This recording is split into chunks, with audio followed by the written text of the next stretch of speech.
Hai, selamat datang di Sabar Talks, tempat di mana kisah hidup jadi pelajaran berharga. Kalau kamu suka cerita yang menyentuh hati, klik subscribe sekarang juga ya. Jangan lupa like videonya, dan tulis di komentar kamu nonton dari mana. Siapa tahu, ada teman satu kota di sini. Dan sekarang, mari kita mulai kisah hari ini. Hari itu, langit mendung menyelimuti kota. Angin sore bertiup pelan membawa aroma tanah basah setelah hujan semalaman.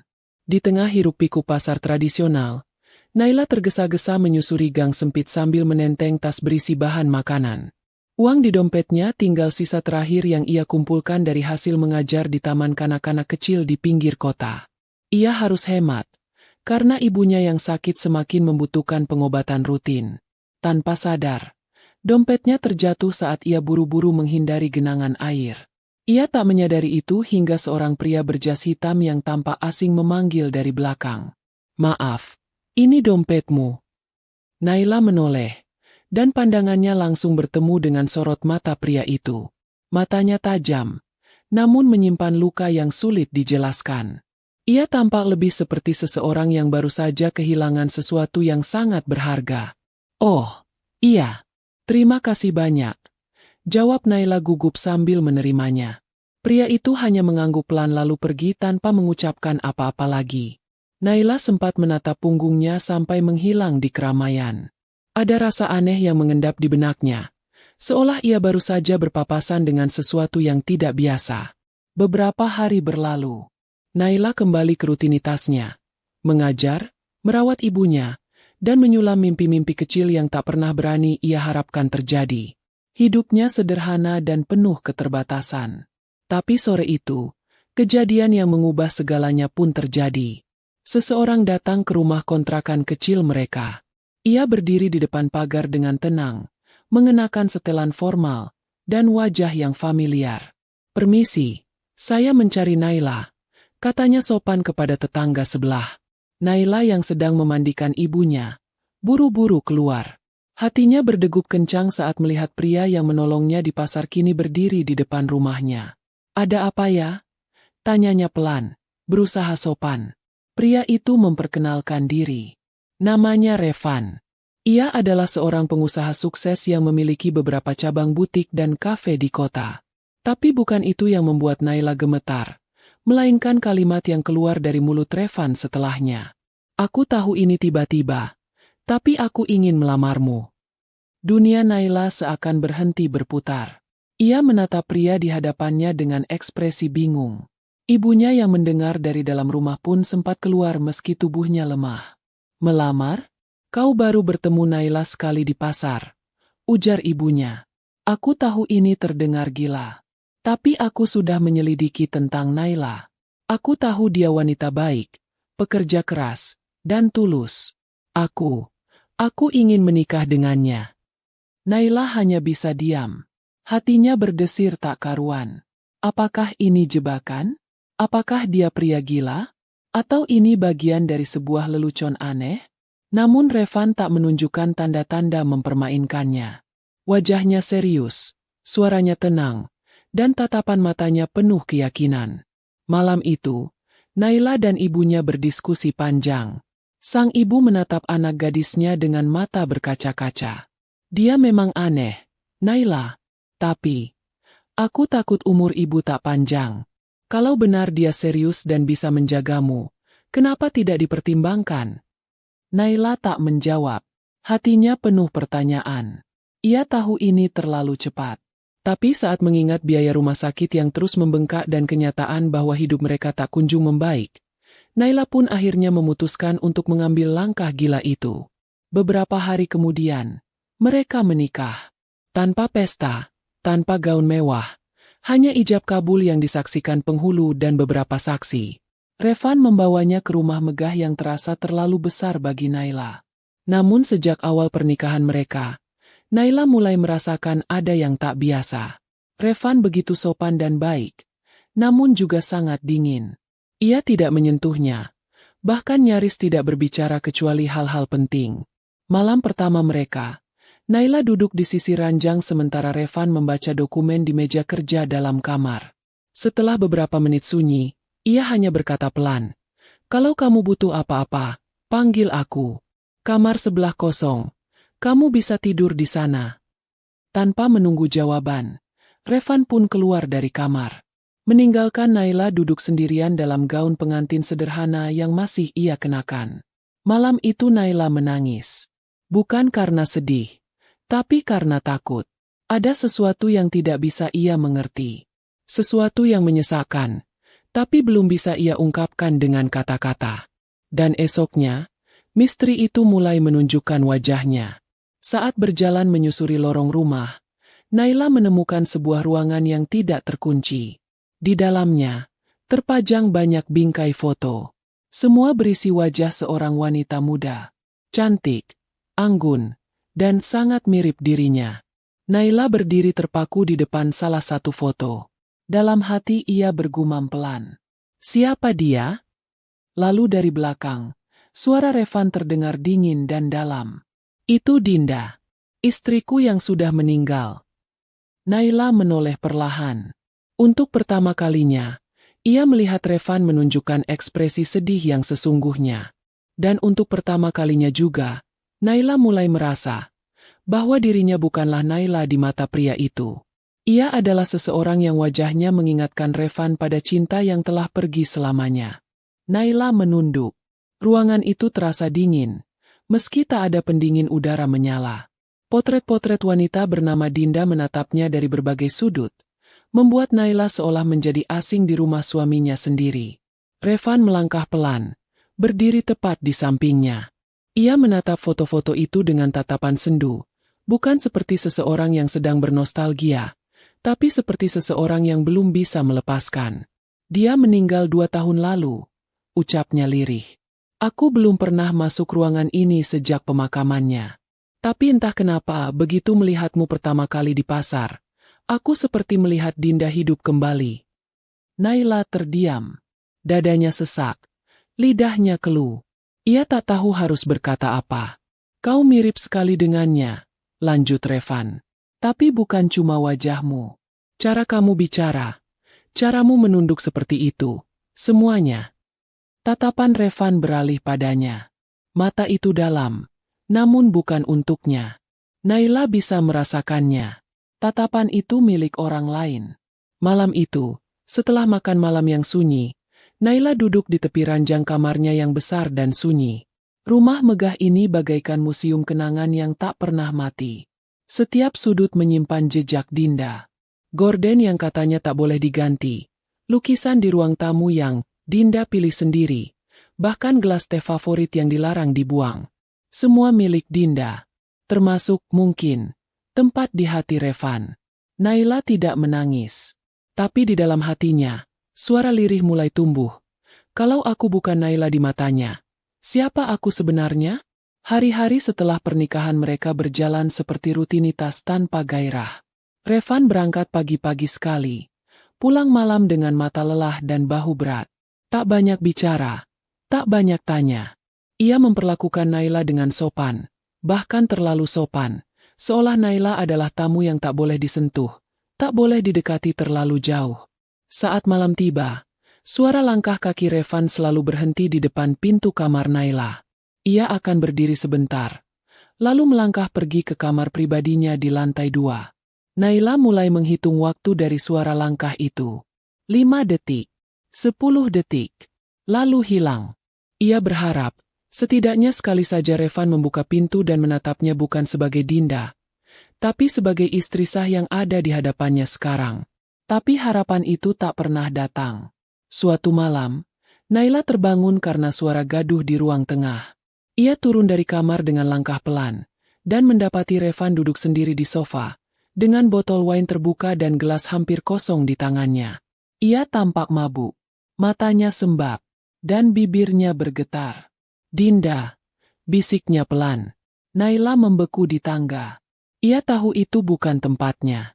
Tapi ketika Revan menyebut nama itu berulang kali, Naila merasa seperti hantu yang hidup di rumah ini. Ia nyata, tapi tidak terlihat. Ia hadir, tapi tidak diakui. Revan menyandarkan tubuhnya di sofa, menatap langit-langit dengan mata kosong. Kenapa kamu ninggalin aku, Din? Kenapa secepat itu? Naila mundur perlahan, berusaha tak mengeluarkan suara. Ia kembali ke kamarnya dan mengunci pintu rapat-rapat. Tubuhnya gemetar. Ia tak tahu rasa sakit seperti ini bisa muncul dari cinta yang tak pernah ia miliki sejak awal. Keesokan paginya, Revan bersikap seolah tak terjadi apa-apa. Ia menyapa Naila dengan senyum tipis dan bertanya apakah ia ingin pergi berbelanja sesuatu.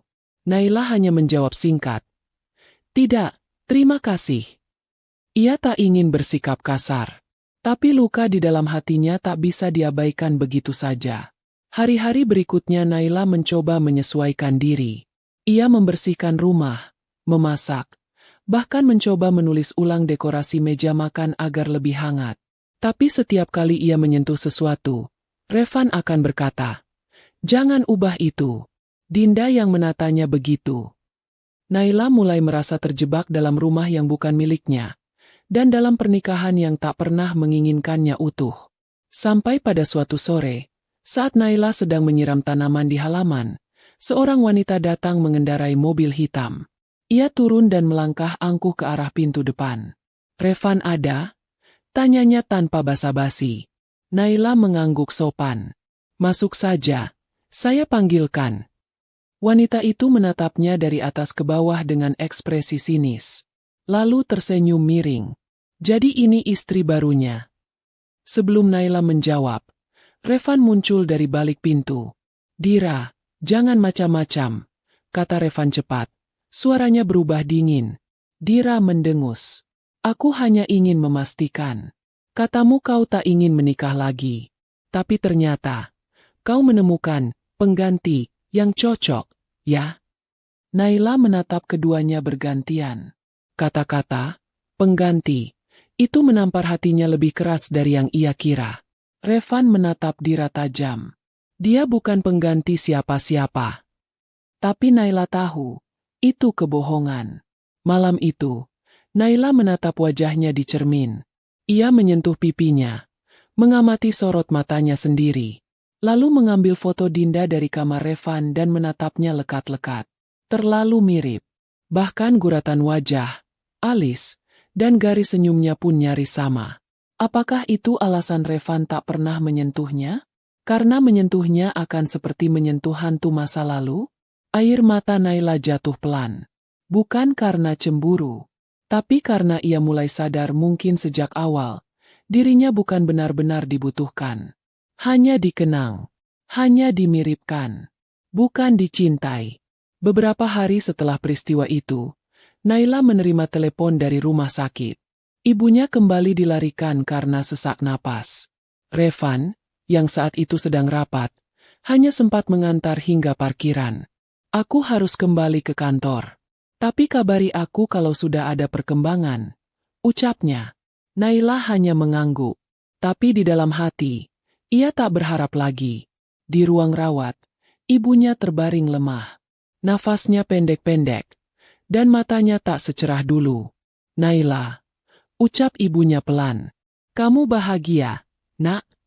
Pertanyaan itu membuat Naila membeku. Ia menggenggam tangan ibunya erat, mencoba tersenyum. "Ya, Bu. Aku baik-baik saja." Tapi air matanya tak bisa berbohong. Malam itu, Naila tertidur di kursi rumah sakit. Dan dalam mimpi buruknya, ia melihat dirinya berdiri di altar pernikahan. Tapi yang menggandeng lengannya bukan Revan, melainkan bayangan wanita lain. "Dinda." Dan suara dalam mimpi itu berkata pelan, "Kau tak akan pernah bisa menggantikannya." Suara itu menggema dalam mimpi Naila, memekakan telinga meski ia terbangun dalam sunyi. Tubuhnya berkeringat dingin, dan jantungnya berdetak tak karuan. Ia menoleh ke samping. Ibunya masih terlelap di ranjang rumah sakit. Selang oksigen masih melekat di hidung, dadanya naik turun perlahan.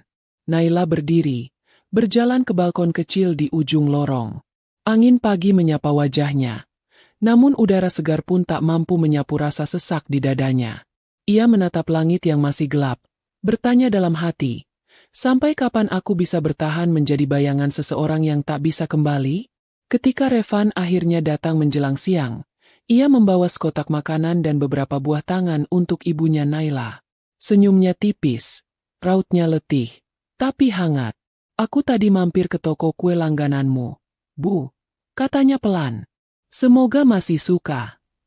Ibu Naila tersenyum lemah. "Masih, Revan. Terima kasih." Namun Naila hanya diam. Ada jarak yang mulai tumbuh di antara mereka, meski berada dalam ruangan yang sama.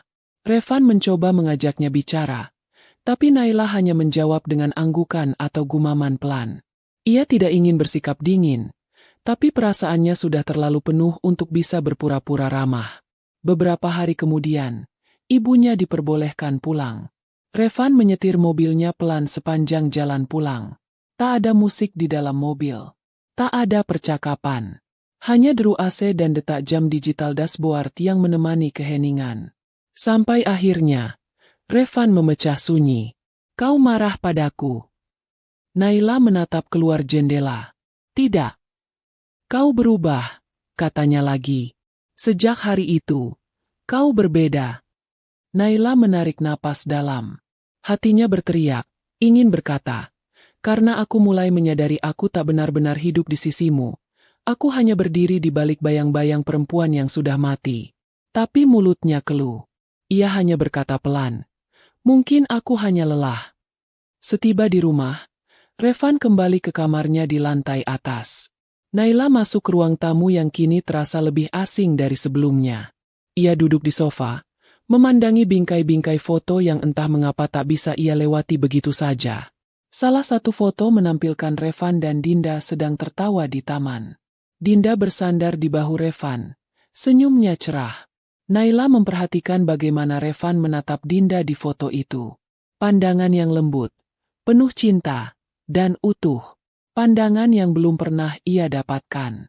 Hari itu juga, Naila memutuskan menyibukkan diri dengan membersihkan perpustakaan di rumah itu.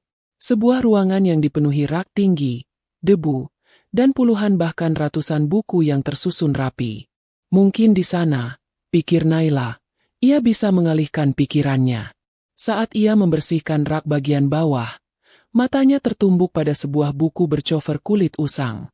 Tidak ada judul, hanya tali kain kecil sebagai pengikat. Dengan penasaran, Naila membukanya, dan ia menemukan tulisan tangan. Kalimat-kalimat harian. Catatan emosi. Itu adalah buku harian Dinda. Naila tak tahu apa yang mendorongnya untuk terus membaca. Tapi tiap halaman seolah memanggilnya, membawa Naila ke dalam kehidupan seorang wanita yang pernah mengisi seluruh isi rumah ini. "Hari ini Revan mengajakku makan malam di tepi danau. Ia bilang aku adalah rumahnya." Hatiku meleleh. Tak pernah aku merasa dicintai sedalam ini. Revan ingin punya anak. Aku juga. Tapi aku takut jika sesuatu buruk terjadi di masa depan. Aku takut kehilangan kebahagiaan ini. Aku melihat bayangan hitam di depan kamar malam ini. Entah kenapa, aku merasa waktu kami bersama tidak akan lama. Naila berhenti. Jantungnya berdetak kencang. Ia tak tahu kenapa Dinda menulis hal seperti itu. Seolah ada firasat akan kematian yang menjemput. Ia membalik ke halaman terakhir. "Jika suatu hari aku tiada, aku harap Revan bisa bahagia lagi. Jangan terlalu lama bersedih. Dunia ini terlalu indah untuk ditinggal hanya karena aku pergi." Tiba-tiba air mata menetes di pipi Naila. Bukan karena cemburu, tapi karena ia menyadari betapa kuat cinta di antara dua orang itu. Naila menutup buku itu perlahan, lalu memeluknya. Di saat yang sama, langkah kaki terdengar dari arah pintu. Revan berdiri di ambang, melihat Naila memeluk buku harian itu dengan mata sembab. "Aku tidak sengaja menemukannya," bisik Naila. "Maaf." Revan melangkah masuk. Wajahnya dingin, tapi sorot matanya lembut. "Aku pernah mencarinya, tapi tak pernah ketemu. Mungkin Dinda memang ingin kau yang menemukannya." Naila menoleh, bingung. Tapi Revan hanya duduk di kursi, mengambil buku itu dari pelukannya. "Dia adalah segalanya," katanya lirih. "Kami tidak sempurna, tapi kami saling melengkapi. Ketika dia meninggal karena kecelakaan itu, Aku ikut mati di dalam. Naila mendengarkan. Hatinya remuk. Ia menunggu Revan menyebutkan namanya, mengatakan sesuatu yang bisa menyembuhkan. Tapi yang ia dapatkan hanya kalimat berikutnya. Aku kira, kalau aku menikahi seseorang yang mirip dengannya, mungkin aku bisa mengobati luka ini. Dan di sanalah segalanya menjadi jelas. Naila bukanlah cinta baru. Ia adalah plester untuk luka lama. Malam itu Naila mengemasi beberapa baju. Ia belum tahu akan kemana. Tapi ia tahu satu hal, dirinya tak bisa tinggal lebih lama di rumah yang membentuk dinding-dinding dari kenangan orang lain. Tepat saat ia hendak membuka pintu kamar, Revan berdiri di sana. Kau mau kemana? Naila menatapnya. Matanya tenang, suaranya datar. Ke tempat di mana aku bisa menjadi diriku sendiri. Bukan salinan Dinda. Revan diam. Wajahnya menegang. Aku tidak ingin kau pergi. Tapi aku ingin, jawab Naila tegas. Ia melangkah melewatinya. Tapi sebelum benar-benar pergi, ia menoleh. Terima kasih, Revan, karena telah membawaku ke rumah ini. Sekarang aku tahu, cinta yang tak selesai bisa menenggelamkan siapapun yang mendekat padanya. Dan Naila pun pergi, meninggalkan rumah besar, foto-foto, dan luka yang bukan miliknya. Untuk pertama kalinya sejak menikah, ia bisa bernapas dengan dadanya sendiri. Ia tidak tahu apa yang menunggunya di luar sana. Tapi yang pasti, ia tidak akan pernah lagi menjadi bayangan siapapun. Langkah Naila terasa ringan untuk pertama kalinya sejak ia mengenal Revan. Meski hujan turun perlahan membasahi jaket dan rambutnya, ia tetap melangkah mantap meninggalkan rumah megah yang tak pernah benar-benar menjadi rumah. Ia tak membawa banyak. Hanya tas ransel kecil dan beberapa baju yang cukup untuk beberapa hari. Tapi yang ia bawa lebih penting, keberanian untuk meninggalkan cinta yang tak berpihak padanya. Naila naik bus malam ke kota kecil di pegunungan, tempat di mana salah satu sahabat lamanya membuka sekolah alam sederhana. Di sanalah ia memulai lagi dari awal, mengajar anak-anak, membantu kebun komunitas, dan membenamkan diri dalam kesibukan sederhana yang menenangkan. Ia mulai tersenyum lagi. Bukan karena seseorang membuatnya tersenyum, tapi karena ia mulai mengenali dirinya kembali. Hari-harinya dipenuhi canda anak-anak, aroma tanah basah, dan senja yang menyapanya di tepi danau.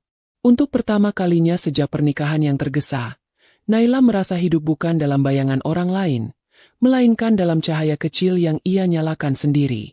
Namun ketenangan itu tidak serta-merta menghapus luka. Setiap malam, ketika semuanya sunyi dan hanya suara jangkrik yang terdengar, Naila teringat suara Revan. Tatapan matanya yang kosong saat menyebut nama Dinda. Kalimat itu masih terngiang dalam pikirannya. Aku kira, kalau aku menikahi seseorang yang mirip dengannya, mungkin aku bisa mengobati luka ini. Dan di balik semua itu, Naila tahu, bukan Revan yang sepenuhnya bersalah. Kadang, manusia memang mencari pengganti sebelum benar-benar siap melepaskan. Tapi bukan berarti Naila harus terus menjadi korban dari cinta yang belum selesai. Suatu sore di kelas luar ruangan, seorang anak kecil menarik ujung bajunya. Bu Naila, ada tamu. Naila mengerutkan dahi. Ia tak pernah menyangka siapapun akan mencarinya di tempat terpencil ini. Saat ia berjalan keluar dari taman belakang sekolah, hatinya seketika berhenti berdetak. Revan berdiri di sana, dengan kemeja yang kusut, rambut sedikit acak-acakan, dan wajah yang terlihat jauh lebih lelah daripada terakhir kali Naila melihatnya. Mata mereka bertemu. Tak ada kata yang keluar. Hanya angin pegunungan yang lewat di antara mereka, membawa serta semua hal yang belum sempat dikatakan. Naila menunduk, lalu berkata datar, "Apa yang kamu lakukan di sini?" "Aku mencarimu," jawab Revan. "Untuk apa?" "Untuk meminta maaf." Jawaban itu meluncur begitu saja. Tapi suaranya bukan suara pria angkuh yang dulu berdiri di balik kenangan dan foto-foto. Kali ini, suaranya serak, hampir pecah. "Aku tidak butuh permintaan maaf, Revan. Aku hanya butuh ruang. Dan aku sudah menemukannya di sini," ujar Naila pelan. Revan melangkah maju. "Aku tahu. Dan aku tidak datang untuk membawamu kembali secara paksa. Aku hanya ingin kau tahu selama kau pergi, aku baru menyadari betapa butanya aku. Aku kehilangan kamu, bukan karena kamu pergi, tapi karena sejak awal aku tak pernah benar-benar melihatmu. Naila menahan napas. Matanya mulai memanas. Tapi ia menolak untuk menangis. Revan melanjutkan. Aku pikir, selama ini aku masih mencintai Dinda. Tapi ternyata, yang aku lakukan adalah hidup dalam kenangan, dan menjadikan orang lain sebagai alat untuk menipu diriku sendiri. Aku pikir kau akan menyembuhkan luka itu, tapi ternyata, kau malah membuatku sadar bahwa aku belum pantas mencintai siapapun. Ia membuka ransel kecil yang dibawanya dan mengeluarkan sebuah kotak kecil. Naila mengenali kotak itu. Itu kotak musik yang dulunya ada di kamar Revan. Ia tak pernah tahu isinya, karena Revan selalu menyimpannya rapat. Dengan tangan gemetar, Revan membukanya. Musik lembut mulai terdengar. Lalu ia mengeluarkan foto Dinda dari dalamnya. Aku sudah menyimpan ini selama 2 tahun. Setiap malam aku putar musiknya dan menatap wajah ini, berharap waktu bisa berputar balik. Tapi sekarang, aku ingin mengakhiri semuanya. Ia membakar foto itu di atas batu kecil di dekat kaki mereka. Api menyala sebentar, lalu padam, meninggalkan abu yang terbawa angin. Mata Revan berkaca-kaca, tapi kali ini bukan karena duka, melainkan karena kelegaan. Aku datang bukan untuk membuatmu kembali jadi istri yang dulu, tapi untuk mengenalmu sebagai Naila. Untuk mencintaimu, kalau kau mengizinkan. Hening. Angin membawa aroma bunga liar. Langit senja mulai berubah oranye keemasan. Naila menatap Revan lama sekali. Ia bisa melihat kejujuran dalam matanya. Tapi ia juga melihat seseorang yang masih dalam proses menyembuhkan diri. Ia mengambil kotak musik dari tangan Revan dan menutupnya perlahan. Aku senang kamu sudah berdamai dengan masa lalu, katanya. Tapi aku tidak bisa memutuskan apapun hari ini. Karena aku juga masih belajar mencintai diriku sendiri. Revan mengangguk. Tak memaksa. Tak mendesak. Aku akan tinggal di penginapan desa beberapa hari. Kalau kau butuh apapun, aku ada di sana. Dan ia pun pergi. Meninggalkan Naila berdiri sendirian di tengah taman bunga yang perlahan mulai merunduk saat malam mendekat. 3 hari berlalu. Revan tidak datang lagi. Tapi kehadirannya telah menumbuhkan benih dalam hati Naila. Benih dari kemungkinan baru. Malam keempat, saat Naila duduk di tepi danau, ia membuka buku hariannya sendiri. Buku kecil berwarna biru yang telah penuh dengan curahan hati selama beberapa bulan terakhir. Hari ini, Revan datang, tapi bukan sebagai suami yang aku tinggalkan. Ia datang sebagai lelaki yang ingin mengenalku dari awal. Aku takut, tapi juga penasaran. Di halaman terakhir, ia menulis, "Aku ingin dicintai sebagai diriku sendiri. Tapi sebelum itu, aku harus benar-benar menjadi diriku sendiri sepenuhnya."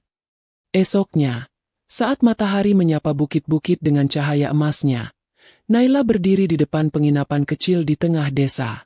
Revan duduk di beranda, mengenakan jaket wol dan memegang secangkir kopi. Saat matanya bertemu dengan mata Naila, senyum kecil muncul di wajahnya. Naila melangkah pelan, lalu duduk di kursi di sampingnya. "Aku tidak kembali sebagai istrimu," ucap Naila pelan. "Tapi kalau kamu mau, kita bisa mulai dari percakapan. Dari 2 orang yang saling mengenal tanpa bayangan masa lalu." Revan menatapnya, dan untuk pertama kalinya, Naila merasakan tatapan itu hangat dan nyata. "Dengan senang hati," jawab Revan. Dan disinilah babak baru mereka dimulai. Bukan sebagai pria dan wanita yang disatukan oleh kenangan, tapi sebagai 2 jiwa yang sedang belajar mencintai, bukan karena masa lalu, tapi karena hadirnya saat ini. Jawaban itu singkat, tapi di dalamnya ada ketulusan yang belum pernah Naila lihat sebelumnya. Bukan karena kata-katanya manis, tapi karena sorot mata itu akhirnya menatapnya, sebagai dirinya sendiri. Mereka duduk dalam diam beberapa saat, mendengarkan kicau burung yang riang menyambut pagi. Kopi di tangan Revan mulai mendingin, tapi tak satu pun dari mereka bergerak untuk menghabiskannya. Waktu seolah memperlambat langkahnya, membiarkan keduanya menikmati ruang baru ini, ruang tanpa tekanan, tanpa luka yang dipaksakan sembuh, tanpa bayangan masa lalu yang menggantung di udara. Aku sempat berpikir tak akan pernah melihatmu lagi, kata Revan akhirnya, pelan. Naila tersenyum samar. Aku juga berpikir tak akan pernah ingin bertemu kamu lagi. Mereka tertawa kecil. Tawa yang canggung. Tapi jujur, hari-hari setelah itu terasa seperti lembaran kosong yang baru dibuka. Revan tidak pernah memaksa Naila untuk kembali ke rumah. Ia tinggal di desa, membantu di sekolah tempat Naila mengajar, menyumbangkan buku, bahkan membangun taman bacaan kecil untuk anak-anak. Naila memperhatikannya dari kejauhan. Bagaimana ia belajar berbicara dengan polos, belajar tertawa tanpa gengsi, belajar menghapus luka dengan berbuat, bukan mengubur. Namun bukan berarti semua berjalan mudah. Suatu malam, Naila mendengar tawa anak-anak dari kejauhan saat sedang menyiram tanaman. Revan duduk di bawah pohon besar, dikerubungi murid-murid kecil yang mendengarkan dongengnya dengan penuh semangat. Saat Naila hendak kembali ke rumah, seorang guru muda bernama Arin menghampirinya. Kamu tahu, anak-anak sangat menyukai Pak Revan, kata Arin. Naila mengangguk. Dia memang cepat dekat dengan siapa saja. Bukan cuma anak-anak, lanjut Arin dengan senyum menggoda. Beberapa ibu guru juga. Nada itu membuat langkah Naila terhenti. Ia tersenyum, tapi di dalam hatinya, ada semburat cemburu yang muncul tak diundang. Perasaan yang membuatnya bertanya, kalau Revan benar-benar sudah bisa mencintai, apakah aku masih menjadi orang yang ia pilih? Malam itu, ia menulis lagi di buku hariannya. Aku takut. Takut kalau semua ini hanya fase. Takut kalau aku salah membaca ketulusan. Tapi lebih dari itu, aku takut mencintai seseorang yang mungkin akan memilih yang lain begitu ia sembuh sepenuhnya. Beberapa hari kemudian, Revan mengajak Naila ke sebuah tempat tersembunyi di balik lembah. Sebuah pondok kayu kecil berdiri di sana, belum selesai sepenuhnya. Di depannya, ada taman yang baru ditanami bunga liar dan beberapa pot mangga kecil. Tempat apa ini? Tanya Naila. Rumah masa depan, jawab Revan. Kalau kamu mau, tempat ini bisa jadi ruangmu. Ruang kita. Tapi bukan untuk melanjutkan yang kemarin. Untuk memulai yang baru. Dari awal. Tanpa dinda. Tanpa luka. Naila mengamati pondok itu. Belum jadi. Masih kasar. Tapi jujur. Sama seperti hubungan mereka sekarang. Kenapa kamu melakukan semua ini? Tanyanya pelan. Revan memejamkan mata sejenak, lalu menjawab. Karena aku tidak ingin kamu memilih aku karena iba. Aku ingin kamu memilih karena kamu melihat aku. Sebagaimana aku akhirnya bisa melihat kamu. Air mata Naila tumpah. Bukan karena sedih, tapi karena untuk pertama kalinya dalam hidupnya, seseorang mengulurkan tangan bukan untuk menyelamatkannya, tapi untuk berjalan bersamanya. Sejajar, bukan sebagai pengganti siapapun. Ia tak menjawab hari itu. Ia hanya berdiri di sana cukup lama, menyentuh dinding kayu kasar pondok itu, menghirup aroma bunga liar yang baru ditanam. Dan dalam diamnya, ia mulai percaya bahwa mungkin, hanya mungkin, kebahagiaan yang utuh bisa tumbuh dari puing-puing luka yang tak disangka bisa sembuh. Minggu berikutnya, saat festival kecil desa digelar, Revan berdiri di tengah kerumunan sambil membawa papan tulis besar. Ia mengajak anak-anak menggambar rumah impian mereka. Ketika Naila lewat, ia melihat bahwa di pojok papan, Revan menggambar sebuah pondok kecil, lengkap dengan 2 kursi di depan beranda. Ia menoleh dan mendapati Revan menatapnya. Masih belum terlambat kalau kamu ingin membantu memilih warna catnya, ucap Revan sambil tersenyum. Dan Naila pun tahu, ia telah menemukan jawabannya. Beberapa bulan berlalu, pondok itu selesai dibangun. Tak megah, tapi hangat. Tak sempurna, tapi nyata. Mereka tidak menikah ulang dengan pesta besar. Hanya acara kecil, disaksikan warga desa, anak-anak sekolah, dan langit senja yang merekah. Di depan altar sederhana, Revan menggenggam tangan Naila erat. Aku tidak akan menjanjikan surga, katanya. Tapi aku janji, Aku akan mencintaimu sebagai Naila. Hanya Naila. Dan tidak akan pernah lagi sebagai siapapun selain dirimu. Naila tak bisa menahan air matanya.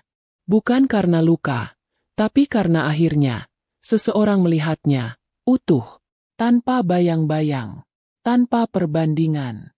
Dan ketika mereka bersanding di teras pondok kecil itu, minum teh sore sambil mendengarkan burung-burung kembali ke sarang, Naila tersenyum dalam hati. Bukan karena hidupnya telah sempurna, tapi karena kali ini, cintanya tidak dibangun dari kemiripan atau kehilangan, melainkan dari keberanian untuk memilih kembali, secara sadar, jujur, dan saling menerima. Pilihan terakhir Revan bukanlah Dinda. Bukan pula kenangan. Tapi Naila. Perempuan yang akhirnya ia lihat. Dan ia cintai sepenuhnya.